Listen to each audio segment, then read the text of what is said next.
Fantomas, el genio del crimen. ¿Qué dice usted? Digo, fantomas. ¿Qué significa eso? Nada y todo. ¿Pero quién es? Nadie, y sin embargo alguien.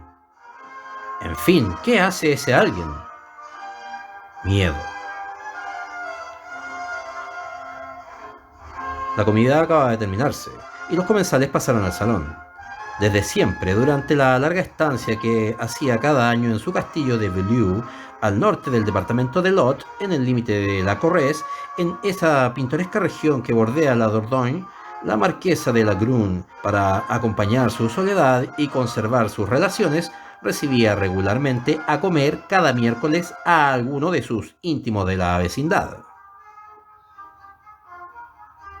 El presidente Bonnet, antiguo magistrado retirado en los alrededores de Brive, en una pequeña propiedad situada en el límite de la villa de Saint-Jaury, el abate Sicot, cura del municipio, que era igualmente uno de los asiduos del castillo, asistía también, aunque menos frecuentemente, su amiga y la baronesa de Vibray, joven viuda, independiente y rica, que adoraba los viajes y pasaba la mayor parte del tiempo por las carreteras, en su automóvil.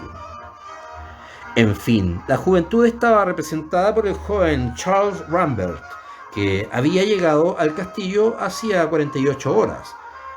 Apuesto muchacho de unos 18 años al que trataba afectuosamente la marquesa, y por Thérèse Auvergne, la nieta de Madame de Lagrune, de la que desde la muerte de sus padres la marquesa hacía de madre. La conversación extraña y misteriosa que acababa de sostener el presidente Bonnet al levantarse de la mesa y la personalidad de ese fantomas que no había precisado el magistrado intrigaban a sus acompañantes, y mientras la pequeña Thérèse servía amablemente del café, las preguntas se hicieron más apremiantes. El presidente Bonnet empezó. Si consultamos, señoras, las estadísticas, veremos que en el número de muertos que se registran diariamente se encuentran al menos una buena tercera parte que son debidos a crímenes. Ustedes saben lo mismo que yo que la policía descubre alrededor de la mitad de los crímenes que se cometen y que apenas si la justicia castiga a la mitad. ¿A dónde va usted a parar?, interrogó curiosa la marquesa de Lagrune. A esto respondió el magistrado, que continuó: si muchos atentados permanecen insospechados, no por eso han dejado de ser cometidos. Ahora bien, si algunos tienen por autores vulgares criminales, otros son debidos a seres enigmáticos, difíciles de descubrir, demasiado hábiles o demasiado inteligentes para dejarse coger. Los anales históricos rebosan anécdotas de personajes misteriosos. La máscara de hierro, Cagliostro. Luego, ¿por qué no hemos de creer que en nuestra época haya émulos de esos poderosos malhechores? El abate Sicot levantó suavemente la voz para decir: la policía es mucho mejor en nuestros días que antiguamente. Sin duda, reconoció el presidente, pero su papel es más difícil también que nunca. Los bandidos de renombre tienen para ejecutar sus crímenes muchos medios a su disposición. La ciencia, tan favorable a los progresos modernos, puede en alguna ocasión convertirse en verdadera colaboradora de los crímenes. Por consiguiente, las probabilidades son iguales para ambas partes.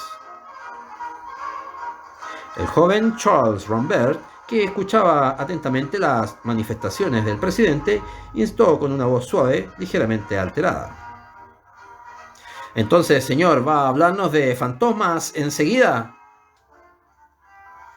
A eso voy. En efecto, pues ustedes me han entendido, ¿no es así, señoras? En lo sucesivo, es preciso que nuestra época registre en su activo la existencia de un ser misterioso y temible, al que las autoridades acorralan, y el rumor público ha dado ya desde hace mucho tiempo el nombre de fantomas. Fantomas. Es imposible decir exactamente con precisión quién es. Fantomas. Encarna bien la personalidad de un individuo determinado, hasta incluso conocido, o bien afecta la forma de dos seres humanos a la vez. Fantomas. No está en ninguna parte y está en todas. Su sombra se cierne sobre los misterios más extraños. Su huella se encuentra alrededor de los crímenes más inexplicables. Y, sin embargo... Pequeños, dijo la baronesa de Vibray a los muchachos. Os debéis de aburrir entre las personas mayores. Recobrad pues vuestra libertad. Terés, continuó sonriendo a su nieta, que muy obediente se había levantado ya. Hay un magnífico juego de puzzle en la biblioteca. Deberías ensayar a hacerlo con tu amigo Charles. La baronesa de Vibray volvió a entablar la conversación sobre fantomas. Pero al hecho, presidente, ¿por qué habla usted de este siniestro personaje en el caso de la desaparición de Lord Beltham? Ay, nosotras las mujeres conocemos a los hombres y sabemos que son capaces de todas las calaveradas. Puede ser que no se trate más que de una fuga vulgar. Perdón, baronesa, perdón. Si la desaparición de Lord Beltham no hubiera estado rodeada de ninguna circunstancia misteriosa, es evidente que yo participaría de su manera de pensar. Pero hay un hecho que debe llamar nuestra atención. El periódico La Capital, del que les he leído un resumen hace un momento, lo señala además.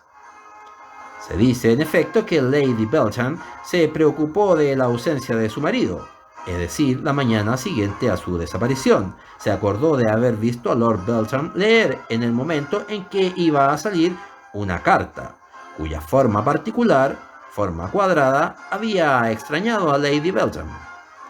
Lady Beltham además había notado que en la carta los renglones estaban escritos con una gruesa letra negra.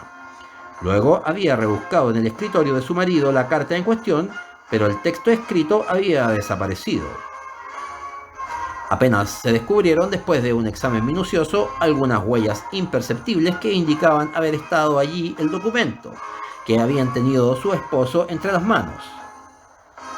Lady Beltham no había reparado en este hecho si el periódico La Capital no hubiera tenido la idea de ir con este motivo a entrevistar al policía Hoover, el famoso inspector de la Surete, que en muchas ocasiones había procedido a la detención de criminales famosos.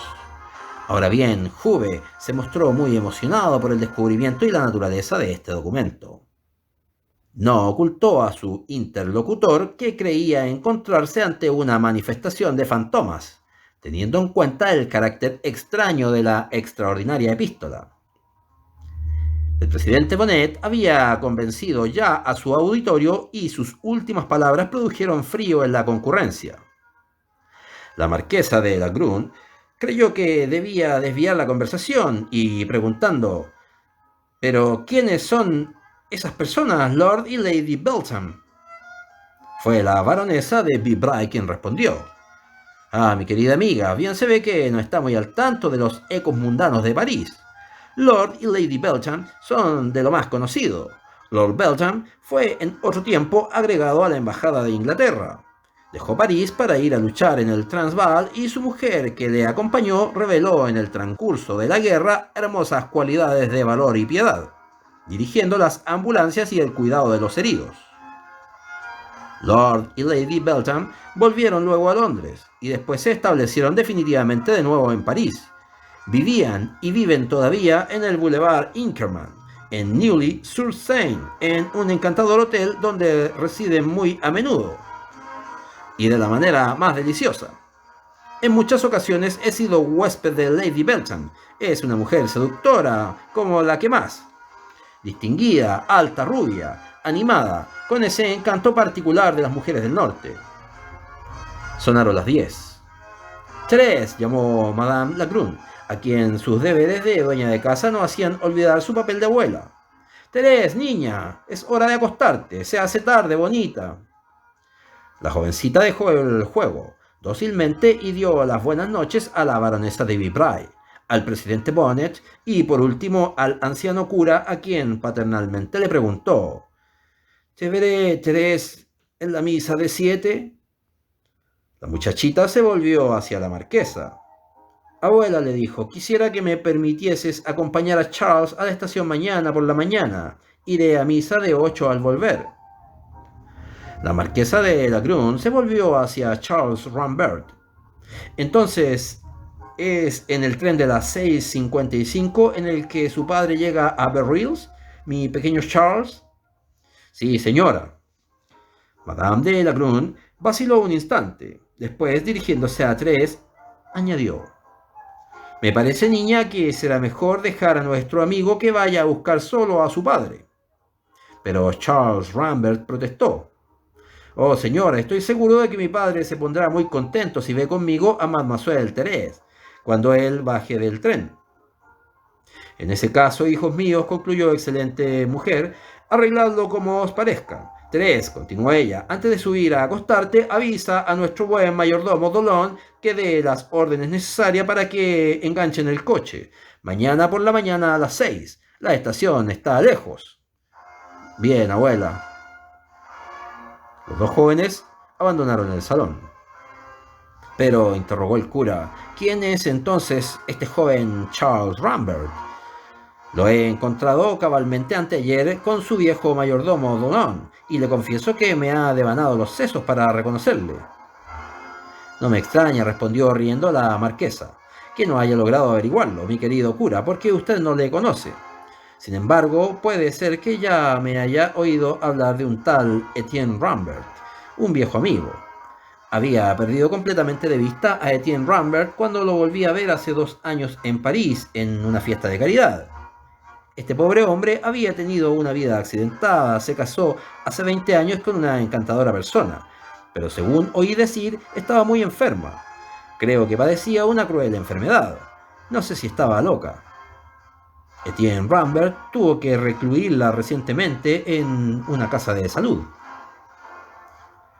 Esto no nos dice cómo su hijo ha venido a ser su huésped, dijo el presidente Bonnet. Pues bien, figúrese ustedes que hace poco el joven Charles Rambert dejó el pensionado en el cual se encontraba en Hamburgo para perfeccionar el alemán. Yo sabía por las cartas de su padre que Madame Rambert había sido internada. Etienne Rambert, por otra parte, tenía necesidad de ausentarse. Yo me ofrecí a recibir a Charles aquí, en Bellevue, hasta que su padre volviese a París. Charles está aquí desde anteayer, y eso es todo. ¿Y Etienne Rambert viene a reunírsele mañana? Precisamente, pues. La marquesa de Lagrune iba a seguir dando otros detalles sobre su joven protegido, pero este volvió a entrar en el salón. Los invitados se callaron, mientras que Charles Rambert se acercó al grupo con un juvenil desmaño. El joven instintivamente se colocó junto al presidente Bonnet y, cobrando ánimos de repente, interrogó a media voz. «¿Entonces, señor?» «¿Entonces qué, mi joven amigo?», preguntó el magistrado. «Oh», dijo Charles Rambert, «¿no había entonces más de fantomas? Es tan divertido». Bastante secamente el presidente advirtió: «La verdad, yo no encuentro que estas historias de criminales sean divertidas, como usted dice». Pero el joven, sin darse cuenta del matiz del reproche, continuó: «Sin embargo, es muy curioso, muy extraordinario que pueda haber en nuestra época personajes tan misteriosos como fantomas. ¿Es verdaderamente posible que un solo hombre cometa tantos crímenes? ¿Que un ser humano sea capaz, como se pretende, que fantomas, de escapar a todas las pesquisas y de frustrar los ardides más sutiles de la policía?» Yo encuentro que esto... Cada vez más frío, el presidente le interrumpió: «Joven, no comprendo su actitud. Parece seducido, electrizado». Y volviéndose hacia el abate Sicot, el presidente Bonnet añadió: «Aquí tiene usted, señor cura, el resultado de esta educación moderna, del estado de opinión creado por la prensa». Pero Charles Rambert insistía: «Señor presidente, es la vida, es la historia, la actividad, la realidad». Aún la misma marquesa de Lagrune, tan indulgente, dejó de sonreír. Charles Rambert comprendió que había ido demasiado lejos y se paró en seco. «Les pido perdón, he hablado sin reflexionar». Charles Rambert tenía un semblante tan desolado que el magistrado le consoló: «Tiene usted mucha imaginación, joven, demasiada, pero esto pasará. Vamos, está todavía en la edad en que se habla sin saber». La velada se había prolongado hasta muy tarde, y algunos instantes después de este pequeño incidente, los huéspedes de la marquesa se retiraron.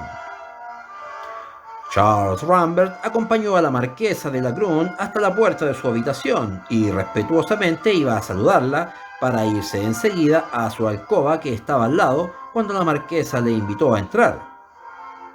«Venga, Charles, coja ese libro que le he prometido. Debe estar encima de mi escritorio». Desde el momento en que entró en la pieza, la marquesa de Lagrune lanzó una rápida ojeada en la dirección del mueble y se corrigió al momento. «O al menos dentro de mi escritorio, puede ser que lo haya cerrado con llave». El joven se excusó. «No quiero molestarla, señora». Sí, insistió la bondadosa marquesa. «Tengo por otra parte que abrir mi mesita, pues quiero ver el billete de lotería que he regalado a Thérèse hace algunas semanas». Charles», prosiguió Madame de Lagrune, levantando los ojos hacia el joven, mientras que doblaba el cilindro de su mesita imperio. «Sería una suerte que a mi pequeña Thérèse le hubiese tocado el premio gordo». «Efectivamente, señora», sonrió Charles Rambert. La marquesa había encontrado el libro. Se lo dio al muchacho con una mano y con la otra desplegó unos papeles multicolores. «Aquí están los billetes», exclamó. Pero interrumpiéndose, exclamó: «Dios mío, qué tonta soy. No me acuerdo del número del billete premiado que traía la capital». Charles Rambert se ofreció al momento. «¿Quiere, señora, que vaya a buscar el periódico?». La marquesa movió negativamente la cabeza. «Es inútil, no está, mi querido niño. El cura todos los miércoles por la tarde se lleva la colección de la semana. Mañana será otro día». En su alcoba, con la luz apagada y las cortinas echadas, Charles Rambert, extrañamente agitado, no dormía. El joven no hacía más que dar vueltas en la cama nerviosamente.